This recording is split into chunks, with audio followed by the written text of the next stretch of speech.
Vitebsk is 250 miles due west of Moscow. It is one of the gates to the Soviet Republic of Belorussia, which the Germans had held for 3 years. An important railway junction, it was a strategical hub in the Germans' defences, a bastion of their eastern wall.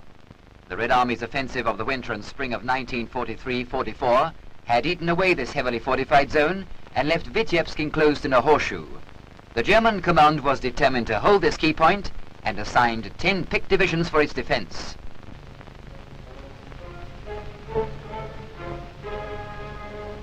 The Vitebsk bastion had to be reduced as a preliminary to the liberation of Soviet Belorussia, and in the early summer of this year, the Red Army massed troops and armament for its assault.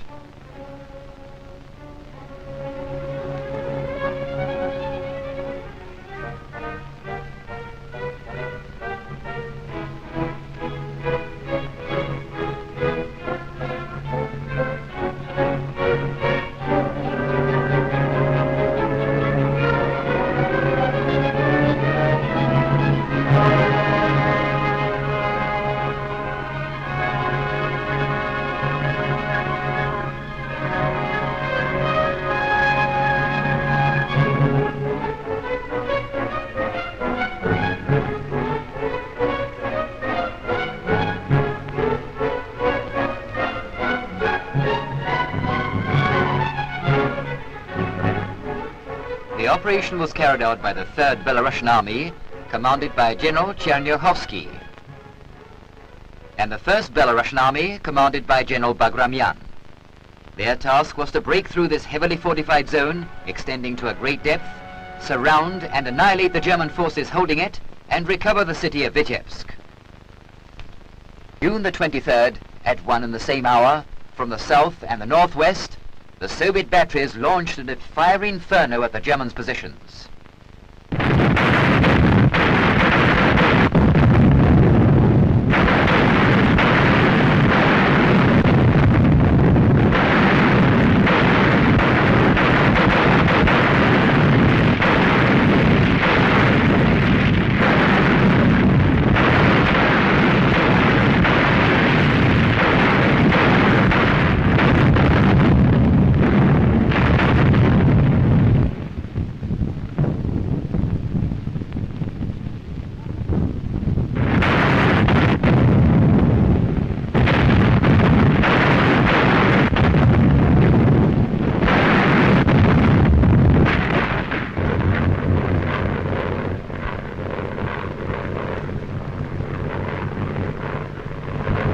The air forces of the 2 Soviet armies added the weight of their blow.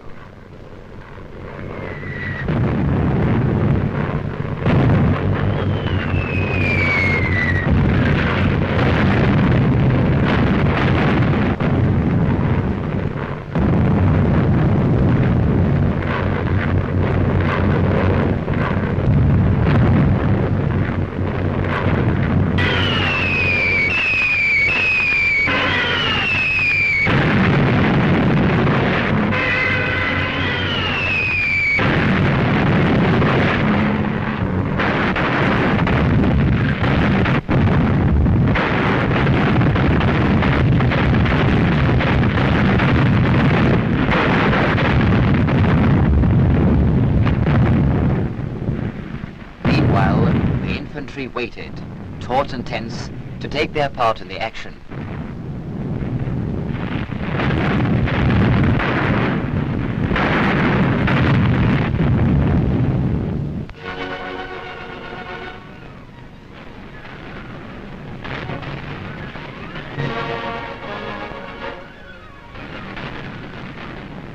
When the signal came, they eagerly rose for the attack.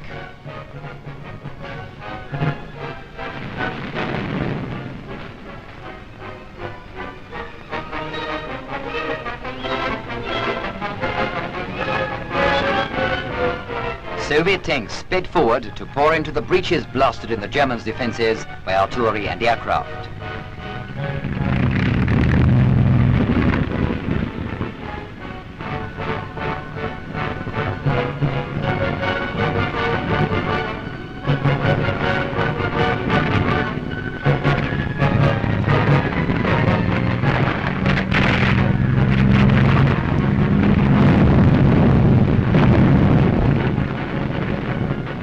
Germans raise their hands and surrender. These are only the first trickle of what is going to be a tremendous haul of prisoners.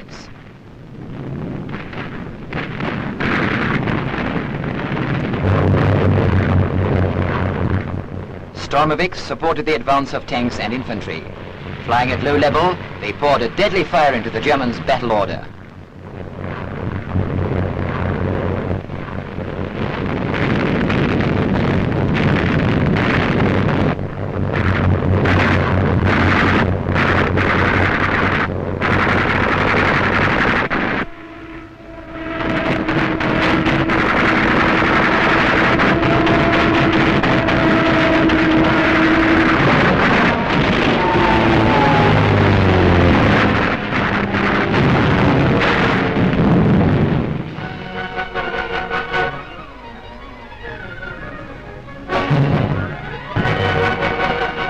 This is what the Vitebsk sector of the celebrated Eastern Wall looked like after the first day of the army offensive.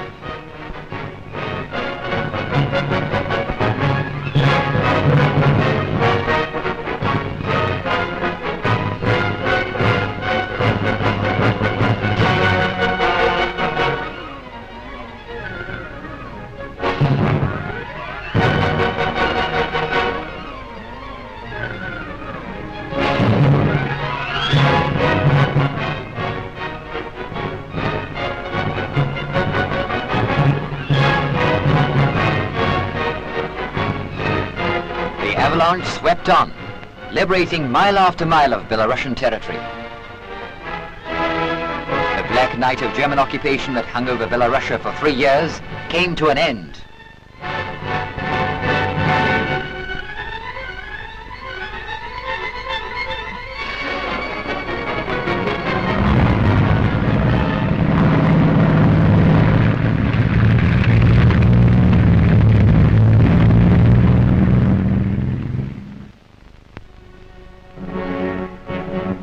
This was a concentration camp, where 8,000 Soviet citizens languished in mud and filth, without a roof to their heads, dying of starvation, exposure, maltreatment, and disease.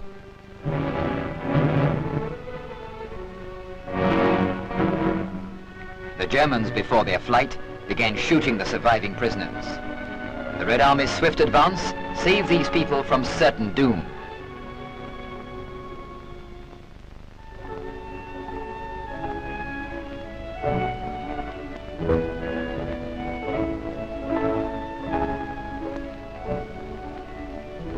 In all the 3 years of the German occupation, they had not eaten real bread. This little girl is 3 years old. She hadn't seen sugar in her life.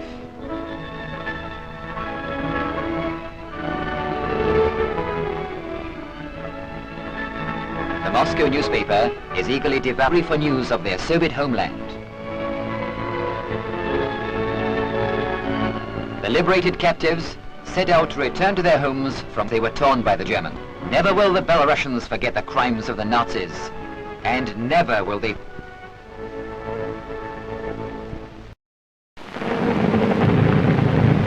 Mobile units of the 1st Belarusian Army followed in pursuit of the retreating enemy and reached the river Western Dwina.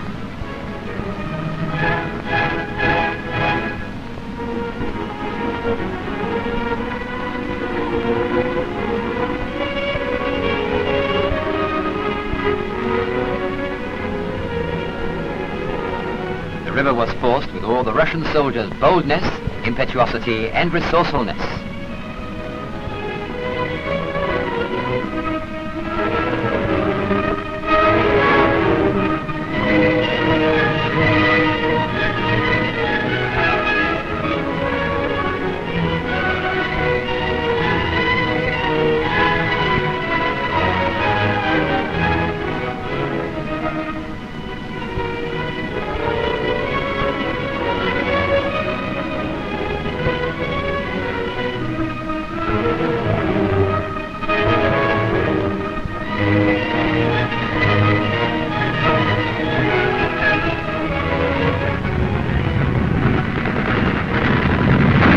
On the opposite bank of the river, the advance was resumed with unflagging vigor.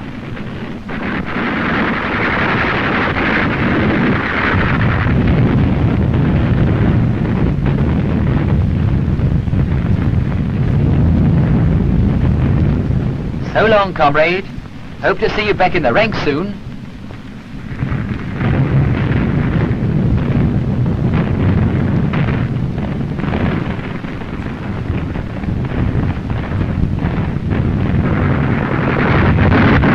The ring drew tighter and tighter around the German divisions.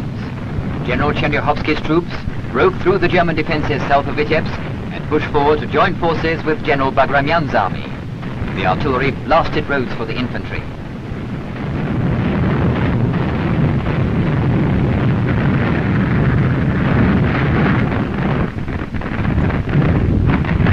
One by one, the Germans' last roads of retreat were cut.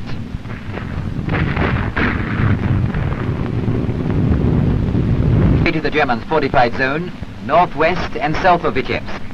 On the third day, by vigorous flank attacks, they completed the encirclement of the enemy. 5 German divisions were hopelessly caught in a trap.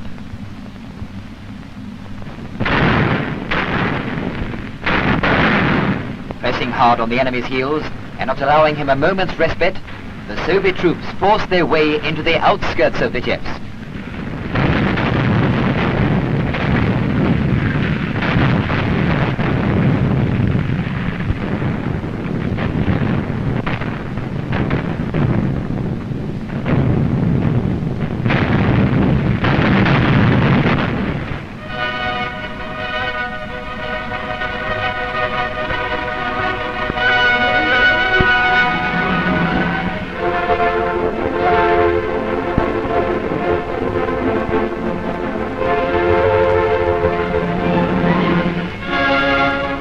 Retreating Germans had no time even to blow up the bridge across the western Dwina, although they had made all preparations for it. The Red Army sappers removed the mines laid by the Germans.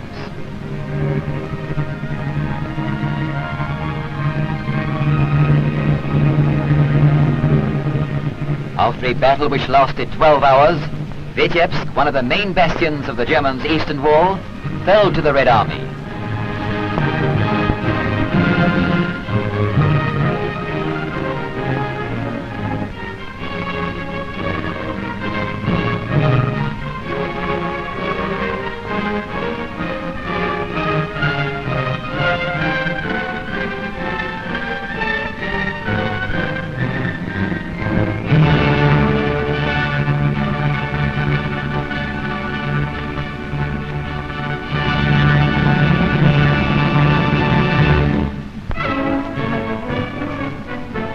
Colonel Savchenko's regiment was the first to enter the city.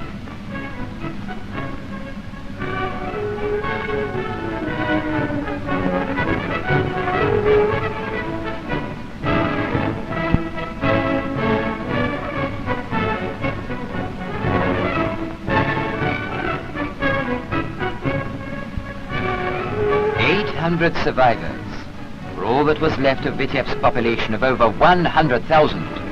They gave their deliverers a jubilant welcome.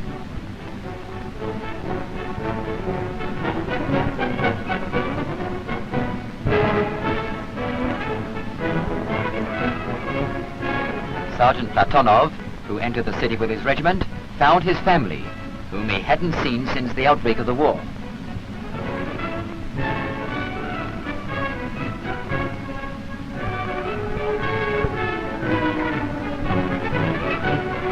Vitebsk is once again a Soviet city.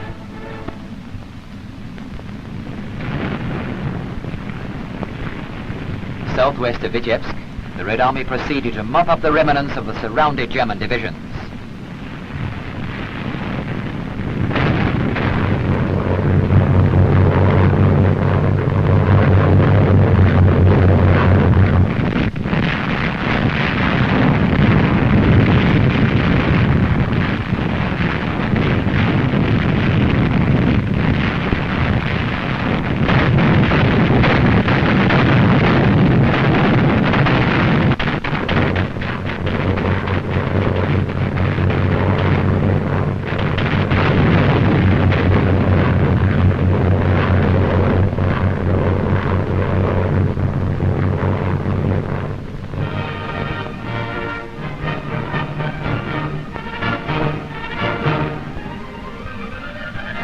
This is what the battlefield looked like after the action was over.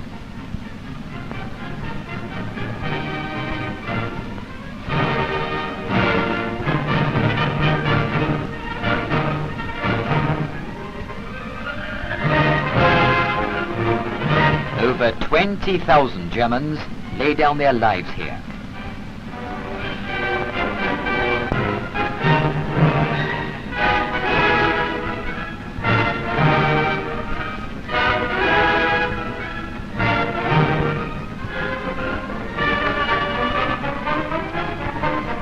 All the armament and equipment of the surrounded divisions were left on the battlefield.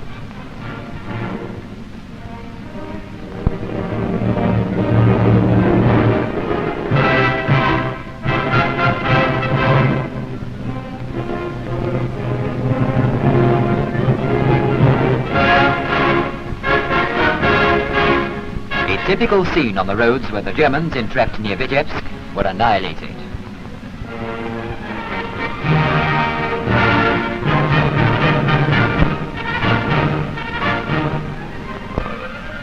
The last surviving remnants of the surrounded divisions accepted the Soviet ultimatum, laid down their arms and surrendered.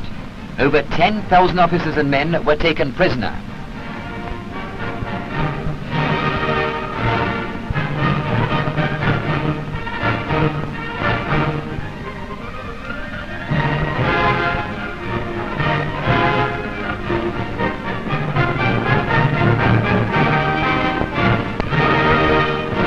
Among the prisoners were several German generals.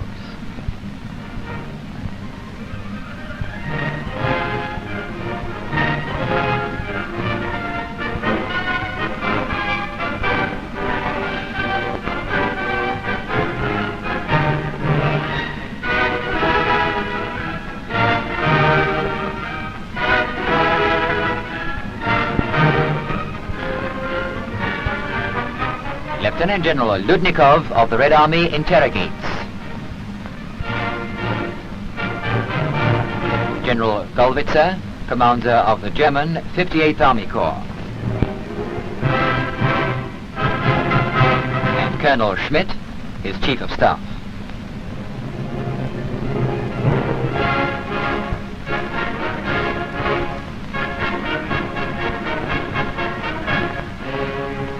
In this 5 days battle, the Germans lost 77,000 killed and prisoners.